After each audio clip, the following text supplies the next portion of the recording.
할렐루야, 복된 목요일입니다. 하나님께서 할렐루야 모든 성도들을 보호하실 것이고 함께 믿음으로 주를 바라볼 때 주의 그 신령한 보호하심과 그 능력으로 충만하게 채울 것입니다. 두려움이 아닌 소망과 담대함으로 함께 주님 바라보며 나아갑시다. 5월 19일 목요일 아침 예배 성삼위 하나님께 올려드립니다. 우리 다 함께 사도신경으로 신앙을 고백하며 이 아침을 시작하기 원합니다. 전능하사 천지를 만드신 하나님 아버지를 내가 믿사오며 그 외아들 우리 주 예수 그리스도를 믿사오니 이는 성령으로 잉태하사 동정녀 마리아에게 나시고 본디오 빌라도에게 고난을 받으사 십자가에 못 박혀 죽으시고 장사한 지 사흘 만에 죽은 자 가운데서 다시 살아나시며 하늘에 오르사 전능하신 하나님 우편에 앉아 계시다가 저리로서 산자와 죽은 자를 심판하러 오시리라. 성령을 믿사오며 거룩한 공예와 성도가 서로 교통하는 것과 죄를 사하여 주신 것과 몸이 다시 사는 것과 영원히 사는 것을 믿사옵나이다. 아멘. 오늘 하나님의 말씀은 창세기 37장 18절부터 36절까지입니다. 창세기 37장 18절부터 36절까지입니다. 요셉이 그들에게 가까이 오기 전에 그들이 요셉을 멀리서 보고 죽이기를 꾀하여 서로 이르되 꿈꾸는 자가 오는도다.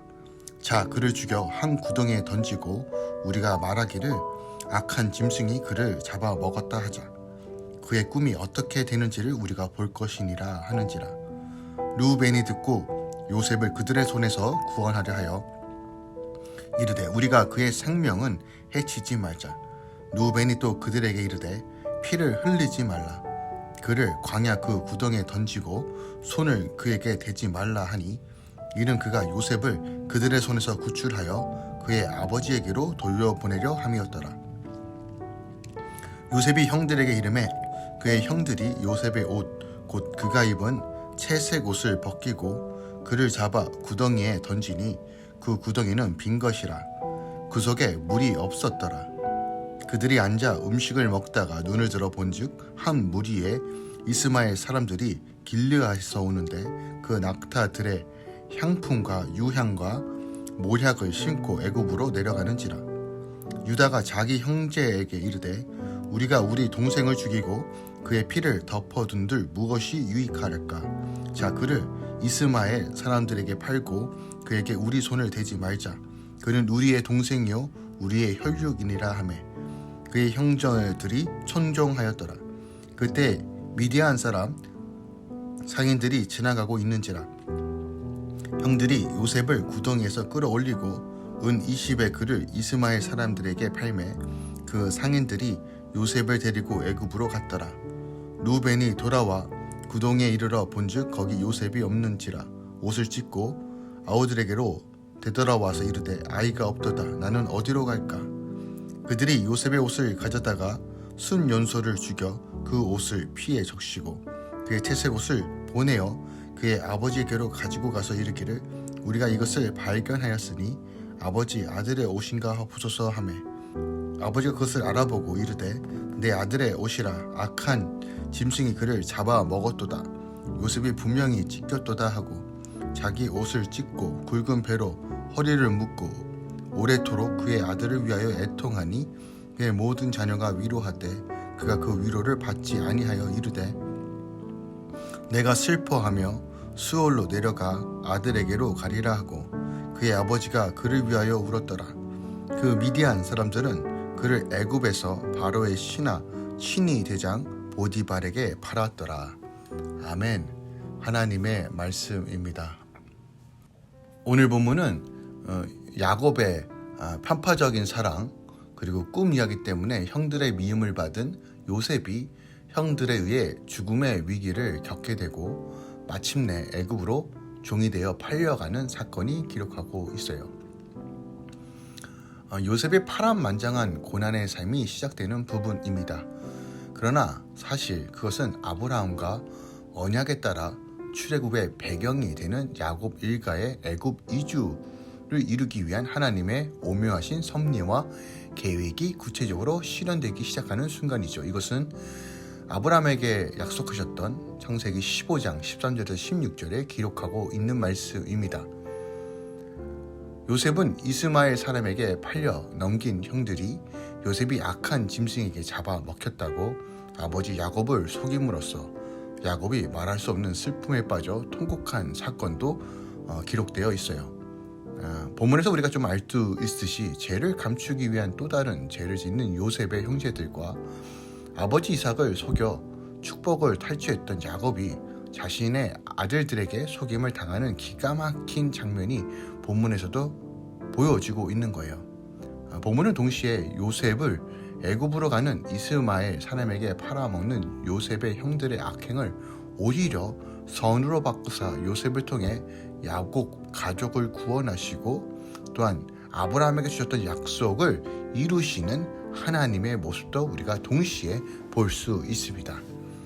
오늘 본문을 통해서 우리가 묵상해야 될 것이 무엇이 있을까요? 28절 말씀 보면요, 형들에게 은 20개의 요셉을 판 이스마엘 사람들이 그를 종으로 팔기 위해 애굽으로 데려갔다라고 기록하고 있어요. 17세의 어린 소년이 형들에 의해 팔려 다시 살아 돌아올 기약도 없이 머나먼 타국 땅인 애굽으로 가고 있는 그 광경을 한번 생각해 봅시다. 얼마나 이 상황이 불행한가요? 얼마나 추근한가요? 얼마나 불쌍한가요? 그것을 보는 사람들에게 요셉의 가는 길은 저주와 절망의 길로 보였을 것입니다. 그러나 이런 예상을 뒤엎고 후에 요셉은 애굽의 총리가 되어 그의 가족들을 기근에서 구했을 뿐만 아니라 그로 인해 야곱의 후손 또한 그곳에서 큰 민족을 이룰 수 있게 됩니다. 저주와 절망의 길인 줄 알았던 애굽의 길이 사실은 구원과 희망의 길이었던 것이죠. 이와 같이 길이 또 하나 있다는 거예요. 바로 예수님께서 가신 십자가의 길입니다. 십자가가 무엇입니까? 반역자나 살인자와 같은 흉악범을 사형시키는 사형틀이었어요. 그곳에는 삶의 희망이 아니라 죽음의 절망만 있고 축복이 아니라 저주만 있는 최악의 곳입니다. 그래서 예수님께서 십자가를 지고 갈보리 언덕을 올라가실 때 수많은 사람들이 따라가며 슬피 울었던 거예요. 그러나 사람들의 예상을 깨고 예수님께서 저주와 절망의 십자가에 달리심으로 죄로 인해 죽을 수밖에 없던 우리를 구원을 얻게 하셨습니다. 십자가는 죽음의 장소가 아니라 생명의 장소였고 저주의 장소가 아니라 축복의 장소가 된 것이에요. 오늘 이 본문을 통해서 지금 내가 처하고 있는 상황이 절망적이고 흑막과 같고 수월의 내려 같은 상황일지라도 이 모든 상황을 역전시키는 하나님을 우리가 함께 믿음으로 바라보는 시간 되기 원합니다. 인간의 계획이 아닌 하나님의 계획 안에 우리가 있음을 기억합시다. 또한 우리가 34절과 35절을 통해서 우리를 향한 하나님의 사랑이 얼마나 놀라운지를 다시 한번 또 확인할 수 있는데요. 34절 35절에 보면 아들들에게 요셉이 악한 짐승에게 잡아 먹혔다는 소식을 들은 야곱은 자신의 옷을 찢어 애통해합니다. 이에 모든 아들들이 야곱을 위로하였지만 사랑하는 아들을 잃은 야곱의 마음은 그 무엇으로도 위로받지 못합니다. 지금 야곱의 심정은 요셉을 만날 수만 있다면 죽음도 불사하고 싶다라고 말합니다. 그래서 내가 수월로 내려가 아들에게로 가리라 라고 말하는 것이에요. 통곡하고 또 통곡합니다. 사랑하는 자식을 향한 이런 마음은 비단 야곱만이 아니라 이 세상의 모든 부모가 똑같고요. 또한 부모에게 이 세상에서 자식보다 더 귀하고 소중한 것은 없을 것입니다. 자식을 위해서라면 목숨을 아까워할 부모가 어디 있겠습니까? 바로 택한 백성을 향한 하나님의 심정이 바로 이와 같다는 거예요. 우리가 죄로 인해 사망에 빠져 있을 때 하나님께서 얼마나 안타까워하시는지 성경은 분명히 보여줍니다. 우리가 하나님을 알면 알수록 이 위대한 사랑이 분명하게 보입니다. 누가복음 15장에 보면 탕자의 비유가 나옵니다. 집 나간 자식이 돌아오기를 날마다 기다리는 아버지의 심정, 죄에서 벗어나 당신께로 돌아오기만을 간절히 기다리고 계신 아버지의 마음이 분명하게 보여지는 것이 탕자의 비유입니다. 택한 백성을 향한 하나님의 사랑은 요셉을 향한 야곱의 사랑보다 더한 것입니다. 야곱은 수월로 내려가고 싶은 심정만 있었지 그렇게 하지 못했지만 하나님은 친히 당신의 택한 백성을 구하기 위해 수월로 내려가기까지 했다는 겁니다. 바로 하나님의 아들 예수께서 하늘 영광 보좌를 버리시고 인간의 몸을 입고 이 땅에 오셔서 우리를 위해 대신 십자가에 못 박혀 죽으심으로 죽음의 장소인 수월까지 내려가셨습니다. 이것은 베드로 전서 3장 19절과 에베소서 4장 9절에 기록되어 있습니다. 이것이 바로 우리 아버지의 사랑입니다. 이것이 바로 우리 하나님의 사랑입니다. 그 사랑이 있기에 우리가 오늘도 다시 일어날 수 있는 것입니다. 또한 오늘 본문에서 우리가 또 확인할 수 있는 것은 모든 것이 협력하여 선을 이룬다는 것을 우리가 보게 됩니다. 36절 보면 형들에게서 요셉을 산 이스마엘 사람들은 그를 애굽에서 바로의 시위대장, 친위대장인 보디베라에게 팔았다라고 기록하고 있습니다. 이 간단한 한 구절 안에서 우리는 놀라운 하나님의 섭리를 발견할 수 있습니다. 우선 요셉이 팔려간 애굽은 당시 세계를 다스리던 최강 대국입니다.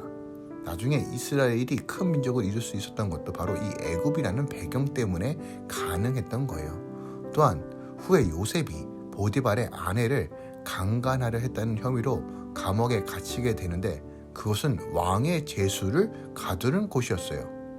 그러니까 이로 인해 요셉은 감옥에 갇힌 바로의 두 관원장들의 꿈을 해석해주고 마침내 바로의 꿈을 해석하게 됨으로써 애굽의 총리 대신의 자리에까지 오르게 된 거예요.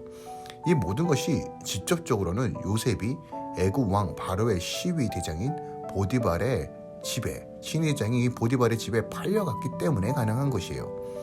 여기서 우리는 이제 요셉이 애굽으로 팔려가고 그것도 보디발의 집에 팔려간 것이 모두가 우연이 아니라 요셉을 통해 천하 만민이 복을 누리게 하려는 하나님의 놀라운 계획과 섭리가 있다는 것을 우리가 보게 되는 것이에요. 성도의 삶에서 일어나는 모든 것은 하나하나도 하나님의 뜻이 아닌 것이 없습니다. 우리에게 닥치는 모든 일은 결국 우리를 구원하시고 축복하시기 위한 하나님의 계획의 일부요. 또한 당신의 뜻을 이루시기 위한 섭리의 결과라는 거예요. 이런 의미에서요. 우리가 어떤 일을 닥치든 간에 무엇이든 간에 하나님의 선하심으로 채워진다는 믿음으로 걸어가길 원합니다. 아무리 고통스럽고 힘든 시련이 닥칠지라도 우리가 그 상황 가운데서 주님을 바라봅시다. 주의 선하심을 바라봅시다. 그때 하나님께서 우리를 치워주실 것입니다. 요셉의 삶을 통해서 그를 이끌어 가시는 하나님을 바라보며 여전히 동일하게 이끌어 가시는 우리 하나님이 우리와 함께 계십니다. 함께 믿음으로 기도하며 주를 의지합시다. 기도하겠습니다. 사랑하는 주님 감사드립니다. 오늘 비록 형들의 게임에 또한 형들이 그 악한 마음에 요셉이 그만 죽을 고비를 넘어 애굽에게 팔려가는 이 장면을 통해서 어떻게 보면 현실적으로 보면 너무 답답한 일이고 최악의 상황일지라도 하나님 이것을 선으로 바꿔주신다는 그 놀라운 이야기가 창세기에 기록되어 있음을 봅니다. 주님 여전히 역사하시는 그 하나님을 의지하고 오늘도 나아가기 원합니다. 환경과 상황이 아니라 우리 삶 가운데 통치와 다스림으로 주의 영광을 드러내 주시옵소서. 우리 자녀들이 복되고 잘되며 하나님 안에서 강건해지길 소망합니다. 그 어떤 상황 속에서도 예수 안에서 다시 일어나길 소망합니다. 주여 우리를 붙드소서. 하나님의 영광으로 채워주시옵소서. 할렐루야. 모든 성도들 가운데 하나님의 복을 더하여 주시고 하나님 인치시고 보호하여 주시옵소서. 이제는 우리 주 예수 그리스도의 은혜와 우리 하나님 아버지의 놀라우신 사랑과 성령님의 내주셨던 충만 역사하심이 오늘도 주님 바라보며 주님께 나아가며 주님만 의지하는 모든 주의 자녀들의 삶 가운데 이제부터 영원까지 함께 있을지어다. 아멘.